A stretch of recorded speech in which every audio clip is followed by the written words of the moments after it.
최순실 감방 특혜 논란이 되고 있습니다. 최순실 씨 정말 황제 정말 구치소 생활을 하고 있다 이렇게 동아일보 보도가 나와서 논란이 되고 있는데요. 제가 그 내용들 좀 일목요연하게 정리를 뒷부분에 해봤습니다. 최병욱 편집장님 기사 보셨죠? 네.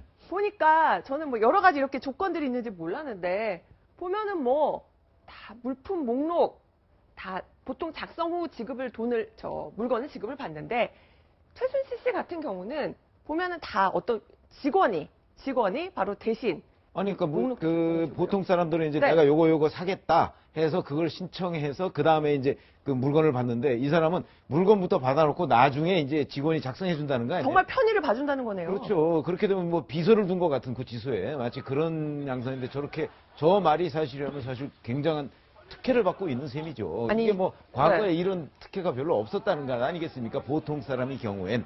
그러면 이제 최순실 씨를 그 서울구치소에서 특별 대우를 한다는 걸 보여주는 한 단면이다. 이렇게 얘기를 할 수가 있겠죠. 보면은요, 이 얘기를 전해준 한 관계자가 이런 얘기를 했다는 거예요. 최순실 씨는 보면은 그 한명숙 전 국무총리나 아니면은 뭐 원세훈 전 국정원장이나 이런 사람들하고 비슷한 급 대우를 받고 있다. 구치소 내에서. 최순실 씨가 그런 레벨로 볼 수가 있는 건지. 좀 특별한 대우를 받고 있다라고 이제 그렇게 주장을 한 건데 어떤 뭐 사회적인 레벨 이런 걸로 따져서는 비교가 안 될 텐데 네. 최순실 씨라는 존재 자체가 대통령과의 그런 남다른 관계 그리고 현재 또 이러한 국정농단의 중심에 서 있는 뭐 이제 구치소 입장에서 봤을 때는 굉장히 특별 관리가 필요한 인물 아니겠습니까? 네. 그런 부분들이 있기 때문에 저 공황장애 같은 경우도 보통은 뭐 수감자 하면은 8인실을 같이 사용을 하는데 본인은 공황장애라고 또 주장을 하니까 그런데 지금은 이제 혼자 독방을 사용하고 있는데 뭐 그런 부분 등등등 해서 결국은 좀 이렇게 어떻게 보면 특별 관리 대상이 아니냐 뭐 이제 이런 얘기를 주장을 하고 있는 거죠. 네. 근데 최순실 씨가 무슨 사회적 신분 때문에 그런 것보다도 지금 여러 가지 사회 주목의 대상이 되기 때문에 그럴 수 있고요. 요새는 안 그런데 옛날에는 있죠. 옛날입니다. 네. 그때는 이 돈만 있으면요. 구치소 생활이 옛날에? 그렇게 좋았다고 네. 그래요. 그렇군요. 예, 그때는 뭐 돈만 있으면 거의 황제 생활을 거고, 그리고, 조폭 두목들도 상당히 들어가면요. 안에서 뭐 세수물 뜯어주고 다 한답니다. 옛날 경우는 정말 아주 예. 그런 좀 요새는 중요 인물들이 절대로 들어오면 있을 수 없는 일이고요. 네. 그 다음, 요게 지금 그 8인실 사용해야 돼, 독방 사용하지 않느냐. 네. 이거는 그 어떤 질병 같은 게 있으면 그 옆에 옮길 수 있기 때문에 독방을 옮길 수도 있는 거고. 네. 그 다음 공황장애라고 그러지 않습니까? 이런 경우에 딴 사람한테 피해를 줄 수 있어요. 네. 그럼 옮길 수 있는 거고. 이 때문에 제가 보기엔 독방이 네. 꼭 그 특혜만은 아니다. 네. 그러니까 그 독방 안에서 막 그 8명 자는 데서 괴롭힘을 당할 때 신입 들어가면 누구든지 고생하거든요. 자, 그런 얘기를 저희가 독방부터 해서 쫙 다뤄볼 텐데요. 궁금해서요. 전직 교도관분과 제가 전화 인터뷰를 해봤습니다. 나와주시자 제가 부탁을 드렸는데 이게 또 기밀 같은 것들은 또 얘기를 할 수가 없기 때문에 조심스럽게 인터뷰에 응해주셨는데요. 먼저 최순실 씨 보통요 구치소에서 하루 4만 원 딱 쓸 수 있게 제한이 돼 있다고 하는데 이걸 어기고 정말 펑펑 썼다 이런 의혹이 있었는데 보통 하루 정말 4만 원씩 쓰게 되는 건가요? 어떻게 되는 건지 전직 교도관에게 물어봤습니다. 목소리 들어보시죠. 하루에 4만 원 쓸 수 있는데요. 금요일, 토, 일 합쳐서 12만 원을 쓸 수 있죠. 전산화가 돼 있어서요. 4만 1,000원을 시키면은 1,000원만 뗀 게 아니고 4만 1,000원 전체가 안 돼버려요. 아, 그러니까 지금 구치소 내에서도요, 전산화돼 있어가지고 돈이 넘어가면은 이게 결제가 안 되게 된다라고 지금 얘기를 하시네요. 저도 얼마 전에 그 서울에 있는 구치소를 방문을 해서 네. 면회를 간 적이 있습니다. 그러시군요. 그때 영치금을 10만 원을 제가 넣었습니다. 네. 누구나 찾아와서 넣는 것은 액수의 제한은 있습니다만 훨씬 네. 높고 할 수 있는데 구치소 안에 수감되어 있는 경우에는 네. 4만 원 한도가 딱 정해져 설정이 있군요. 돼가지고 그 네. 한도 내에서만 쓸 수 있다는 설명인 거죠. 그러니까 저는 최병욱 편장이 보니까요, 또 금요일, 토요일, 일요일은 직원이 없으니까, 토요일, 일요일에 직원이 없으니까, 금요일날 12만 원을 또 몰아쓸 수 있다는 것도 새롭게 제가 알았어요. 글쎄, 그렇게 되면 이제, 그러니까 하루에 4만 원이라는 건 딱 맞는 것 같아요. 그래서 이제, 예를 들어서 본인이 신청한 물품이 4만 1,000원어치다 그러면 아예 결제가 안 되니까 4만 원 이상은 사용할 수가 없는 거죠.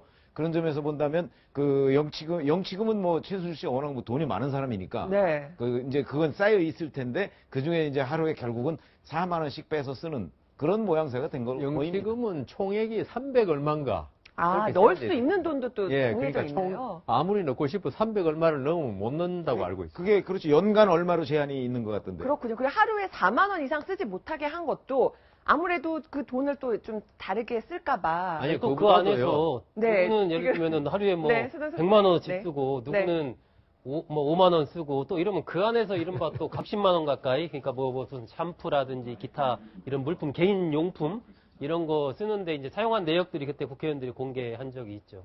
네, 그렇습니다. 김경진 의원이 저도 공개했던 기억이 나는데 또 하나 보도는 보면은 서울구치소에서는 하루 한 병, 생수도 하루 한 병 구입할 수 있도록 제한이 돼 있는데 지금 최순실 씨는 필요할 때마다 두세 병씩 그냥 마음대로 사 먹었다. 이런 의혹도 제기가 됐는데 생수 구입에 대한 원칙은 어떤 걸까요? 이 30년 동안 그 교도관으로 근무한 전직 교도관에게 물어봤습니다. 이어서 들어보시죠. 각 소마다 서울구치소라든가 부산구치소라든가 소마다 그 소 사정이 있을 수 있거든요. 2리터짜리가 큰 걸 파는데 그 마음대로 써먹을 수 있어서 그거는 하루에 한 병 이렇게 제한돼 있지 않습니다. 이게 또 현경만 교수님께서 지금 최근에 또 구치소에서 그 면회를 다녀오셨다 하니까 제가 여쭙는데 아니, 제가 그 서울구치소에 교도관으로 있는 제 아는 지인이 있어서 저도 네. 확인을 해본 적이 있습니다. 아, 그렇군요. 예, 예. 그런데 이제 저기 방금 그 전직 교도관 분 그 인터뷰가 나왔습니다만은 하루에 한 병인데 2리터이기 때문에 네. 우리 성인이 하루에 충분히 먹는 물의 양이 2리터거든요. 그렇죠. 예, 예. 그래서 네. 그 기준에 맞춰가지고 할 수 있는 것이고, 제가 볼 때는 오히려 최순실 씨가 지금 이 교도 당국 담당자들은 그렇게 설명을 했어요. 뭐냐면은, 네. 그때그때 한 병씩으로 했고, 그에 맞춰서 기준을 어긴 적이 없대요, 최순실 씨는. 그 점은 이야기를 했고, 이제 네. 그렇게 보시면 되는 겁니다. 보니까 서울구치소가요, 최병훈 편집장님 가장 많은 인원이 있기 때문에 다른 곳과 달리 이런 거 좀 더 제한이 있다. 그러니까 물 같은 거 공급하는 것도 그렇게 글쎄, 좀 그래서 그 어려움이 얘기는 있다라는 하더군요. 한 얘기를 3,000명 하더라고요. 정도가 있기 때문에 네. 사실 물 공급하는 게 물론 차량으로 뭐 공급하지만 그렇게 여의치가 않다.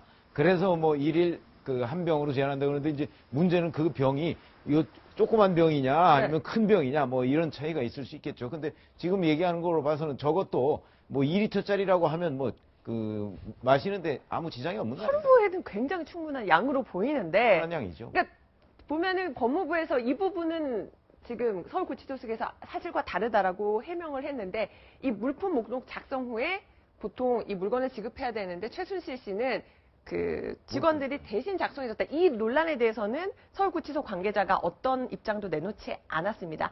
아마 팩트인 걸로 보이는데 아니 최순실 씨 글씨 쓰시잖아요. 물론 저기 공황장애라고 잘못 쓰시긴 하지만 본인이 이렇게 직접 쓸 수도 있는데 대신 교도관 시킵니까? 저건 좀 남다른 일종의 편의를 좀 봐준 네. 거죠. 그러니까 통상적으로 봤을 때는 먼저 스스로 필요한 물품 목록도를 작성을 하고 그걸 가지고 나서 이제 나중에 갔다가 그에 맞춰서 지급을 한 이런 절차를 밟게 되는데 오히려 이제 순서를 바꿔서 먼저 물품을 다 주고 나서 그에 맞춰서 목록을 작성을 했고 작성도 본인이 한 게 아니고 교도소 구치소 직원이 작성을 했다라는 이제 그런 얘기입니다. 네. 제가요, 네. 저 물품 목록 네. 작성과 관련해서는 계속 제가 주목해 본 게 네. 최순실 씨는 과연 책은 필요로 하고 과연 받을 것인가 이 부분이었거든요. 책이요? 책이요. 저 최순실 씨가 수감되어 있는 이 독방이 보통 2평이라 그러잖아요. 네. 실제로는 2평 조금 안 됩니다. 1.9평 정도 되는데 네. 그 방에 책상이 있습니다. 네. 그래서 책을 구할까 했는데 제가 알고 있는 한은 안 구한 걸로 알고 있습니다. 아, 그렇군요. 좀 그렇죠. 지난번에 네. 공개된 것도 차은택 씨나 안종범 전 수석 같은 경우는 책이 많이 들어갔잖아요. 네. 들어갔는데 영어 책들 본다 뭐 이런 그렇죠. 얘기도 있었어요. 그렇죠. 차은택 씨 같은 경우 특히 뭐 초보 영어 말하기 뭐 이런 네. 것도 구입했다고 하는데 지금 최순실 씨는 그 당시에도 책은 한 권도 없었어요. 네. 근데 지금 책상이 있다고 그랬잖아요. 저희가 지금 한번 최순실 씨가 묵고 있는 독방을 한번 그래픽으로 재현을 해봤어요. 말씀하신 것처럼 지금 이 평이 조금 안 됩니다. 그럼 관물대도 있고 정말 책상 겸 밥상도 있어요. 책을 볼 수 있는 공간은 마련은 돼 있네요, 변호사님. 근데 제 책상이 그 책 보는 데 사용 안 되고 보통 탄원서 쓰는 데 사용됩니다. 탄원서 쓰네요. 예, 그래서 이 판사들이 아주 애를 먹고 있습니다. 안에 있으면 심심하니까 네. 매일 탄원서를 한 장씩 쓰는 사람도 있고요. 아, 그렇군요. 그다음 제가 판사 때 경험인데 네. 편지지 20장에 있죠. 반성합니다란 말로 20장을 채운 사람도 있었어요. 그게 제 책상을 없애야 됩니다. 그 하도 탄원서를 그래도 많이 책도 하니까 읽고 탄원서 해야 못 되니까. 쓰게. 아니요. 못 쓰게. 제 아는 사람은요, 2년 수강하면서 책을 1000권을 채우고 나온 사람도 있어요. 그리고 우리가 방송에서 익히 아는 분들 중에 저 부분 책상을 굉장히 기묘하게 썼다는 아니, 사람도 그리고 뭐 예전에 이제 민주화 운동하다가 수감되신 분들은 또 여기 안에서 또 여러 가지 작품들을 쓰기도 하시고. 아니 뭐 자서전 같은 거 정리 네. 많이 하잖아요. 그러니까 네. 노태우 전 대통령도 그 감옥에서 자서전 초안을 다 정리를 했고 김대중 대통령은 감옥에 계실 때 거기서 영어 공부해서 유창하게 영어하고 있다는 거 그러니까 아니에요? 훌륭한 분들은 그걸 책인데 네. 이용하는데 오히려 그 약한 재소자들이 애먹는 게요. 안에 있는 그 주먹한테 있죠. 반성문 대피를 부탁을 많이 받거든요. 네. 그래 그 사람 하루 종일 저 책상에서 남의 반성문 쓰다가 하루 종일 보냅니다. 뭐 여러 가지로 책상이 이용될 수 있는데 일단은 저희가 최순실 씨가 어떤 책을 좀 반입한다 이러면 그런 소식이 들려오면은 저희가 또 전해드리도록 하고요. 독방을 쓰는 것에 대해서도 공황장애가 있는 최순실 씨가 왜 독방을 쓸까? 왜 8명과 함께 생활하지 않을까? 여기에 대해서도 특혜 논란이 제기되기도 했는데 여기에 대해서도 전직 교도관의 얘기를 들어봤습니다. 장차관이라든가 뭐 기업 총수라든가 아니면 사회 무사범들, 수사건들 이런 사람들은 거의 이 독방을 줍니다. 그래서 같이 그 여러 명 있는 데가 방에다가 수용을 시켰을 때 그 이해를 당할 수도 있고 이 사람으로 인해서 그 재소자들이 피해를 볼 수가 있거든요. 자, 최병우 편집장님 보면은 그러니까 독방이 꼭 특혜라고만 볼 수 없는 것이 그럼 최순실 씨 같은 경우 여러 명하고 같이 있다가는 위해를 당할 수도 있고 네. 그렇죠. 아니, 그러니까 저는 저 교도관의 말씀에 그 100% 동감하는데 우선 독방이라는 게 전 특혜가 아니라고 봅니다. 왜 그러냐면 네. 독방에 가면 오히려 다른 사람들하고 있으면 저 안에서 하루 종일 이런저런 얘기를 할 수 있다는 거 아니에요, 쉽게. 네. 물론 그게 이제 굉장히 긴장 국면을 초래할 수도 있지만 그런데 독방은 자기 혼자 있어야 돼요. 얼마나 아무리 TV가 있어도 얼마나 심심하겠습니까? 책 읽는 사람 아니면 최순실 씨 책도 별로 좋아하지 않는데. 네. 그러니까 그런 것이 있고 그다음에 공황장애라고 하는 거는 한때 본인이 있다고 지금 주장을 하는 것이지 교도소에서 볼 때는 공황장애가 없는 거 아닌가요, 최순실 씨가? 그러니까 공황장애가 있는데 왜 독방이냐? 이거는 우선 말 자체가 성립을 안 한다고 볼 수 있죠. 지금 법무부 측에서는 그러니까 서울구치소 측에서는 오늘 이런 입장문을 내왔는데요. 여성원 변호사님 보면은 그 공황장애라고 해서 꼭 8명 같이 있는 방에 수감하라는 그런 어떤 규칙은 없다. 이런 취지로 지금 밝히고 그러니까 있습니다. 공황장애의 경우에 네. 최순실 씨 문제가 아니고 다른 사람에 피해를 줄 수 있습니다. 공황장애들 환자들 보면 밤새도록 잠을 못 자거든요. 그러면 밤에 수면을 취해야 되는데 10시 되면 소등하고 6시 되면 일어나는데 그렇기 때문에 최순실 씨 문제가 아니라 다른 동료 수감자에게 문제가 있을 수 있고요. 그다음 그 최순실 씨 같은 경우는 제 생각에는 지금 뭐 안에서도 신문하고 이런 걸 다 보거든요. 최순실 씨가 아주 지금 국민적 공분의 대상이 되고 있기 때문에 네. 안에 있는 나머지 7명의 재소자한테 위해를 당할 수 있습니다. 근데 네. 아무리 재소자고 나쁜 짓을 했다 하더라도 있죠. 교도소 안에서 왜 우리 가끔 유치장이나 교도소에서 사망 사건이 생기면 이거 아주 큰 문제 아닙니까? 사람을 보호해야 될 때서 그냥 다치게 했으니까. 그래서 교도소 측으로서는 어떤 위해가 발생하면 안 되기 때문에 따로 독방에 수감하는 경우 그 가능성이 있습니다. 그런데 또 아마 국민들 중에서는 저 형 교수님 보니까 아니 우리가 지금 최순실 씨 또 그 안위까지 걱정해야 돼라고 말씀하시는 분들도 있어요. 물론 뭐 인권도 보호돼야 됩니다만. 그런 부분이 있겠죠. 그런데 최순실 씨는 꼭 살아 있어야 되고 앞으로 최순실 씨를 통해서 우리가 밝혀야 될 진상도 있는 것이고 그리고 무엇보다도 우리 국민 세금이나 공익 재산이 흘러 들어가서 만들어진 부가 엄청나거든요. 이런 부분들을 저는 뭐 지난번에도 강조해 드린 바가 있습니다만은 특별법을 만들어서라도 그 부분들 전부 재산을 환수를 해야 되는 겁니다. 네. 그리고 사실은요, 아까 저도 뭐 같은 의견인데, 독방에 두는 것 자체가 그 공동방에 두면요, 공동수감실에 두면은 무슨 일이 생길지 모릅니다. 제가 볼 때는 네. 정말로 위험할 겁니다. 그리고 사실 이 독방에서도요, 그 어떤 예기치 못한 상황 막으려고 CCTV까지 다 설치돼 있잖아요. 그런 얘기를 저도 전직 교도관분께 들었습니다. 예, 예. 네. 그래서 그런 차원에서 접근하시면 될 것 같고, 이런 교도소의 수감 생활 자체보다도 이제 앞으로 우리 국가에 끼친 그런 해악에 대해서 진상을 정확하게 규명하고 법적인 절차도 정확하게 밟아가는 데서 최순실 씨를 응징하는 게 더 합리적이고 우리 대한민국에 맞죠. 예, 그렇습니다. 일단은 나중은 모르겠지만 지금은 정말 이제 혹시 만에 하나 있을지도 모를 여러 가지 그런 상황에 대한 철저한 대비 이런 것이 좀 필요할 것 같고, 사실 여러 명 있는 데서 있다 보면 만약에 어떤 폭행을 당해서 뭐 이 검찰 조사를 못 받을 상황이 됐다든지, 지금 이런 상황이 되면 당장 지금 특검 조사 아주 중요한 피의자 네. 아니겠습니까? 그런 상황이기 때문에 당분간은 어떤 식이든 신병을 좀 정확하게 관리, 보호할 그런 필요는 있을 것 같습니다. 자, 최순실 씨 관련해서 최순실 씨 공황장애는 늘 관심사였는데 여기에 대한 어제 질의도 있었습니다. 잠시 어제 그 청문회 모습 보시겠습니다. 건강 상태는 어떻습니까? 크게 거동을 하는데 불편함은 없습니다. 정언하는데도 크게 문제 없죠? 구치소로 왔을 때 소지품에 공황장애 약물이 있었어요, 없었어요? 있었어요? 예, 그 그렇습니다. 항목 공황장애 관련해서 왜 의사소견서 안 냈어요? 저희들이 특별히 그것을 자, 지금부터 개별적인 질의를 부탁받지를 하지 못했고. 그 않도록 부분 하겠습니다. 자료 제출해 주세요. 지금 제출해 주세요. 보면은 증언할 정도가 되냐라고 물어보니까 의무과장이 답변을 잘 글쎄, 못해요. 저게 저는 참 의아한데요. 네. 왜 답변을 못하는지 모르겠어요. 그 자기가 그 어떤 의사로서의 의무과장으로서의 소견을 얘기할 수 있는 거 아니겠습니까? 그냥 괜찮습니다. 아닙니다. 그냥 할 수 있는 문제 아닌가요? 글쎄, 그런데 답변을 지금 계속 못했잖아요. 그러니까 저게 그 아까 얘기한 바로 어떤 최순실 씨에 대한 특혜 네. 이런 부분하고 저는 바로 연결이 돼요. 그러니까 최순실 씨의 동향이나 뭐 또는 국회에서 뭐 증언을 할 수 있네 없네 뭐 이런 식의 얘기는 외부에 하지 말라. 혹시 이런 부탁을 받고 있었던 것이 아닌가. 그래서 저 의무과장의 저런 머뭇거리는 듯한 답변 태도가 그 상당한 정도로 의문을 불러올 수가 있겠다. 근데 이렇게 그 생각해요. 의무과장이 네. 어떤 증인의 증언 능력이라고 우리는 그러거든요. 법에서는 증언 능력에 대해서 그걸 판단할 수 있는 게 되는지, 왜냐하면 저거는 정신적인 문제거든요. 어떤 신체적인 문제 같으면 의무과장이 다리가 부러졌냐 이런 걸 금방 할 수 있는데, 저 부분에 관해서 의무과장이 비록 우리 볼 때는 할 수 있을 것 같아요. 하지만 의사로서 어떤 환자의 기밀도 되는 거고, 네. 그걸 쉽게 말하기는 좀 힘들었을 가능성도 있다 그렇게 생각됩니다. 아니, 네. 이번에요, 촛불 집회 때에 법원이 그 행진을 허용하고 또 거리를 청와대 100m까지 허용하면서 굉장히 유연하게 했잖아요.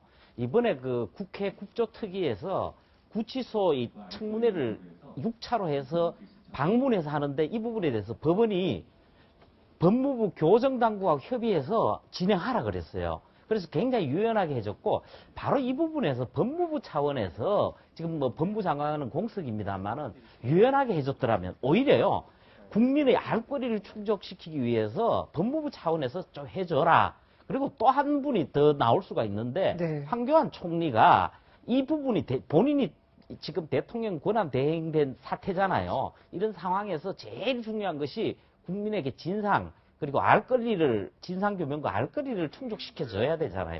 그런 부분에서 적극적인 협조를 오히려 정부 차원에서 했더라면 하는 아쉬움이 되게 남습니다. 네, 어제 야당 의원들도 좀 그런 부분에 대해서 좀 문제를 제기했던 걸로 기억이 나는데, 다시 그 동아일보가 제기한 최순실 씨 그 황제 수감 생활에 대해서 하나 다뤄볼 텐데, 손호섭 국장님 보면은 또 이 최순실 씨의 황제 수감을 폭로하려던 한 수용자가 빠르게 이감이 됐다라는 얘기가 나왔는데, 법무부가 그것도 사실은 아니다 이렇게 해명을 했습니다. 네, 지난해 10월 달쯤에 이제 징역형을 받은 그런 재소자로 알려져 있는데, 그 수용자들의 물품 구매를 맡고 있던 그 임무 자체가 그런 거랍니다. 그러다 보니까 이제 외부에 이렇게 나가서 여러 가지 활동을 해야 되는 그런 일들이 많았고, 그래서 그런 부분과 관련해서 이 최순실 씨의 어떤 특혜, 의혹, 이런 등등 인권 문제 뭐 등 해가지고 그런 부분을 이제 방송사 등 아마 몇 군데 이렇게 좀 편지 비슷하게 보내면서 제보를 하고 그랬나 봐요. 네. 그것에 대해서 이제 구치소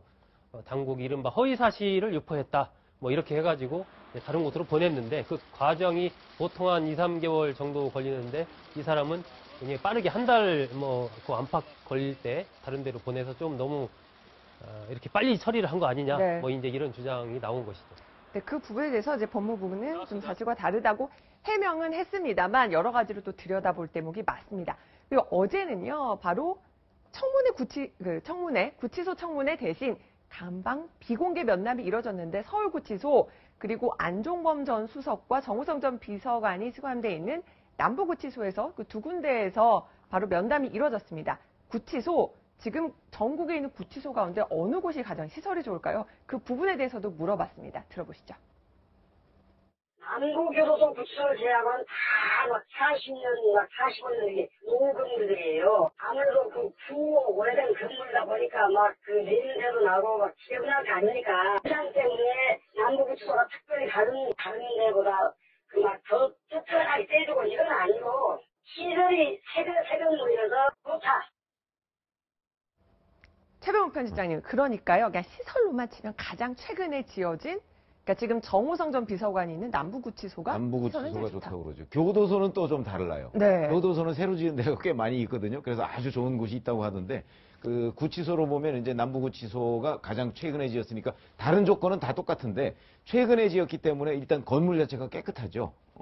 깨끗하고 이거 최근에 지었으면 또 이 그 왜 우이풍이라고 하잖아요. 네. 옛날에는 그 우이풍이 대단해서 뭐 뼛속까지 실이다. 뭐 겨울을 지내고 나면 그렇게 얘기하시는 분들이 있더라고요.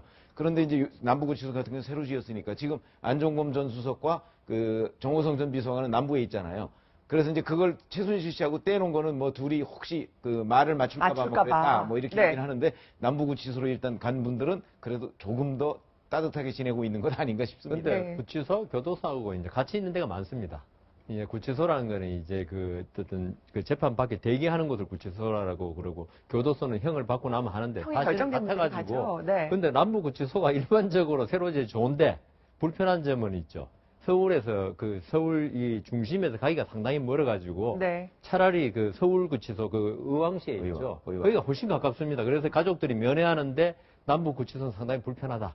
이런 단점이 뭐 있습니다. 이런 여러 가지 얘기들이 나오는데, 네. 네, 이거 좀 덧붙일게요. 사실은요, 서울구치소라 성동구치소가 우리 아파트도 오래되면 그냥 두면 물론 못합니다. 그런데 리모델링을 하잖아요. 그런 것처럼 여기도 그 리모델링이 상당히 돼가지고 수감돼 있는 분들 말씀 들으면은 괜찮대요. 그렇군요. 아, 저희가 오죽하면은 이렇게 구치소가 어떤지까지 공부를까지 하게 됐는데 독방의 특혜 논란 이런 것과 관련해서는 국민들은 또 이런 마음이 아닌가 싶은데 더불어민주당 안민석 의원 이렇게 국민들에게 이런 문자 받았습니다 하면서 소개한 모습이 있습니다. 잠시 보시겠습니다. 전기 끊고 밥 주지 말고 난방 넣지 마세요. 뱀, 악어, 호랑이, 사자, 쥐, 닭, 말 넣어주세요. 이게 국민들의 지금 정서고 분노입니다. 그런데 왜 독방에다가 조치를 하죠? 이거 특혜적인 배려 아닙니까? 엄정하게 수용 관리하고 있습니다. 다만 그 현장 청문회에 참석하는 부분은 여러 가지 법률적인 부분이 있어가지고 그 부분에 대해서는 우리도 상당히 어려움을 겪고 있습니다. 뭐 구치소 측도 어렵다고는 합니다. 지금. 아니 그러니까 이제 다른 수감자들의 그 눈도 있고 그러니까 이제 그 엄정하게 관리해서 특별히 뭐 특별 대우하는 거 없다 지금 네. 이런 주장이잖아요. 네. 그러니까 이제 지금 아까 그 동아일보가 제기한 그 네 가지 뭐 특혜 뭐 이런 부분에 관해서 저는 하나하나 사실은 설명을 좀 서울구치소의 입장을 다 내놨으면 좋겠어요. 그런데 안민석 의원이 국회의원인데 물론 최순실 씨 아주 지금 국민 공분 사고 있지만은 이렇게 말씀하시는 거는 물론 분노의 표현으로 그냥 비우고 또 여러 알겠는데 분들도 뭐 이렇게 저도 그 하나 그 보내주시고, 농담하자면은 최순실 씨 방에 넣지 말고 최순실 씨를 동물원에 갖다 놓으면 딱 맞잖아요. 농담으로 제가 그러니까 저도 그 안민석 농담으로 예, 받아드리겠습니다. 그러니까 아니, 저도 말하자면 그렇죠. 네, 그렇습니다. 특검에서요. 오늘 최순실 씨 또 나와 이렇게 했는데 불출석 사유서를 냈다고 합니다. 소정석 국장님. 어제 그 면담이 힘들었던 걸까요? 또 특검에서 부르는데 또 굳이 안 가겠다고 하네요. 계속 안 가겠다고 하네요. 지금 보면 뭐 최순실 씨는 어지간하면 최소화 조사를 받고 싶다라는 것을 노골적으로 이제 보여주고 있는 것이고 결국은 계속해서 이제 시간 끌기 아니겠습니까? 되도록 조사도 미루고 또 조사를 불가피하게 받게 되면 계속 모른다, 나는 알지 못한다 이야기하고 어쩔 수 없이 증거를 들이대는 부분에 대해서만 인정하는 이러한 전략을 쓰고 있기 때문에 어제 뭐 답변하는 태도나 이런 걸 본다면 오늘 못 나올 정도의 그런 불출석 사유서를 낼 정도의 몸 상태는 아닌 것 같은데 네. 일단은 뭐 그렇게 하면서 자꾸 이제 버티는 시간 끌기 전략을 쓰고 있는 것으로 보입니다. 최순실 씨의 황제 구치소 생활을 목격한 또 한 분이 계십니다. 국회 국정조사 특위위원들이 어제 최순실 씨와 2시간 반 동안 비공개 면담을 했는데요.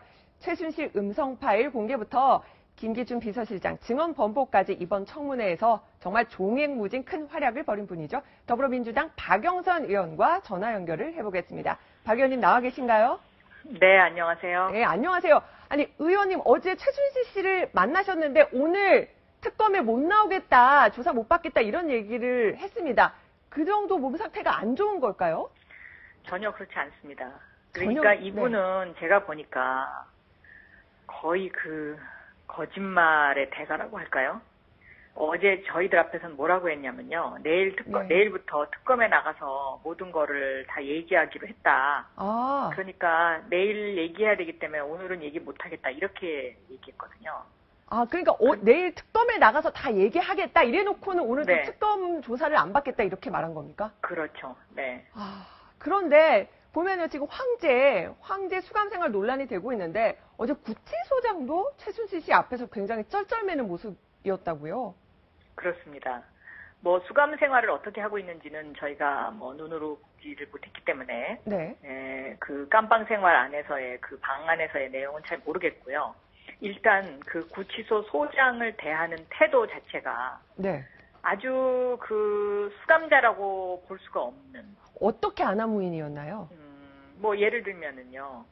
계속 저희하고 면담을 하면서도 옆에 교도관에게 저 여기 앉아있는 거 너무 힘들어요. 저 좀 가게 해주세요. 뭐 이렇게 얘기하고. 말투가 그랬네. 교도관한테도 그렇게. 네. 정말, 네. 그다음에 또 그 화장실을 가겠다고 해서 화장실을 가놓고는 그 틈을 이용해서 교도소 소장한테 제가 여기 왜 이러고 있어야 되죠? 저 좀 가게 해주세요. 이렇게 얘기하더라고요. 그러니까 화장실을 간다 이렇게 중간에서 의원님이 직접 따라가신 걸로 저도 언론 보도를 통해서 네. 봤습니다. 그러니까 그만큼 뭔가 최순실 씨가 어디로 딴 데로 빠질 수 있겠다 이런 판단이 드셨던 거죠? 네, 제가 그 따라가 봐야 되겠다고 생각을 했었습니다. 틀림없이 이거가 뭔가 꼼수다라고 생각을 했었거든요. 네. 그러니까 네. 저는 최순실 씨 다 거짓말로 일관했다 이런 말씀 하셨는데 어제 만나신 건 처음이시죠? 네, 처음입니다. 한마디로 어떤 사람이었다 이렇게 말씀해 주실 수 있을까요?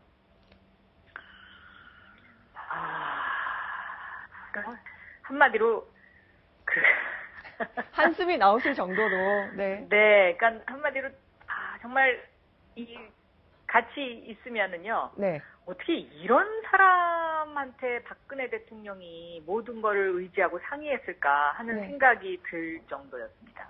아, 그 대통령에 대해서 신경을 물어보면은 그러니까 말을 제대로 못했다. 또 본인 잘못을 뭔가 대통령에게 떠넘기는 것 같았다. 이런 말들을 다 의원님들께서 해주셨거든요. 대통령에 대해서는요. 이렇게 얘기합니다. 대통령에 대해서 말하고 싶지 않습니다. 제 심정이 복잡하거든요. 이렇게. 복잡하다는 건 대통령 원망한다는 뜻일까요?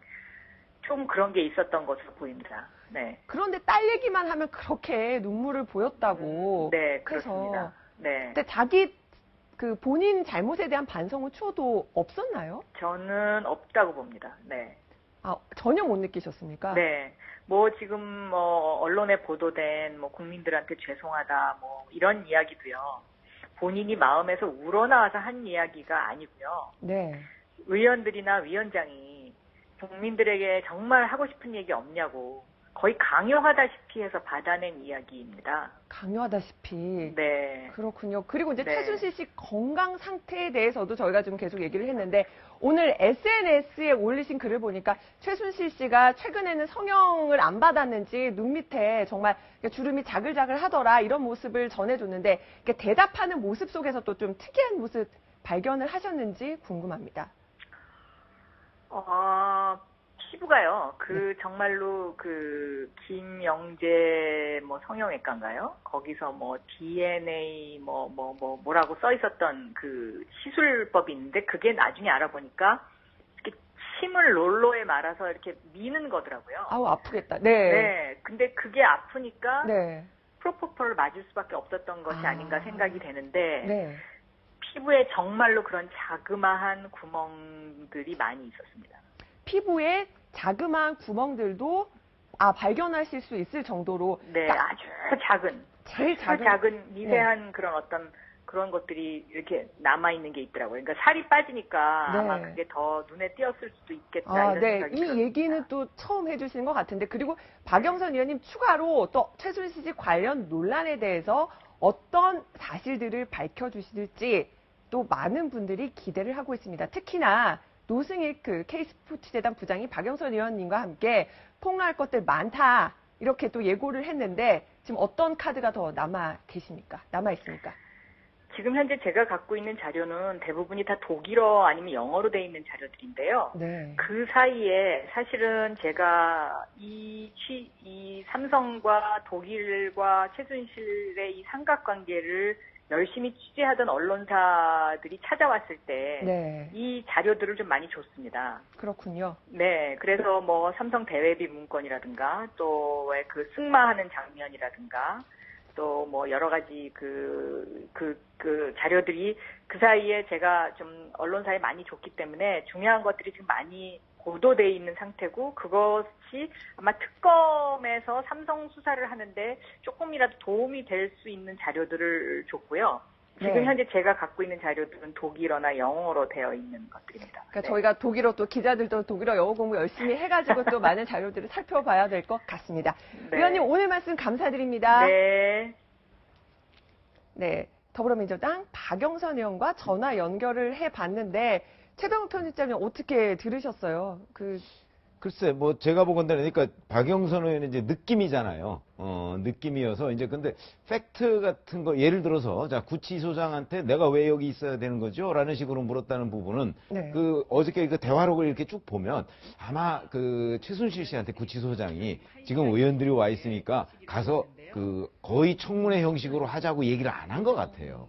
안 하고서, 그냥 간단하게 답변. 그냥 얼굴만 보시면 됩니다라고. 거의 아마 네. 그런 식으로 얘기를 해서 데리고 나온 것이 아닌가 싶은 생각이 들어요. 그러니까 자기 딴에는 이제 약속이 틀리잖아요. 자꾸 그런 식의 항변을 하는 것이 아닌가. 왜냐하면 저는 사실 오늘 전문을 읽어봐가면서 그런 느낌을 많이 받았어요. 그래갖고 자꾸 나 여기 들어가겠다는 식의 의사표시를 최순실 씨가 하더라고요. 네. 나는 원래 이거 약속이 다르잖아. 뭐 이런 식의 느낌을 갖는데 어쨌든 간에 최순실 씨의 스타일을 보면 그 안에 있으니까 이제 뭐 답답하고 하겠죠. 그래서 이제 본인은 여하튼 외부 사람들을 특히나 이제 뭐 재판에 왔다 갔다 하는 거 이외에는 딴 거는 웬만하면 안 만나겠다는 생각이 확고한 것 같아서. 그렇군요. 앞으로 하여튼 특검 수사도 좀 난관에 부딪히지 않을까 지금 좀 걱정이 됩니다.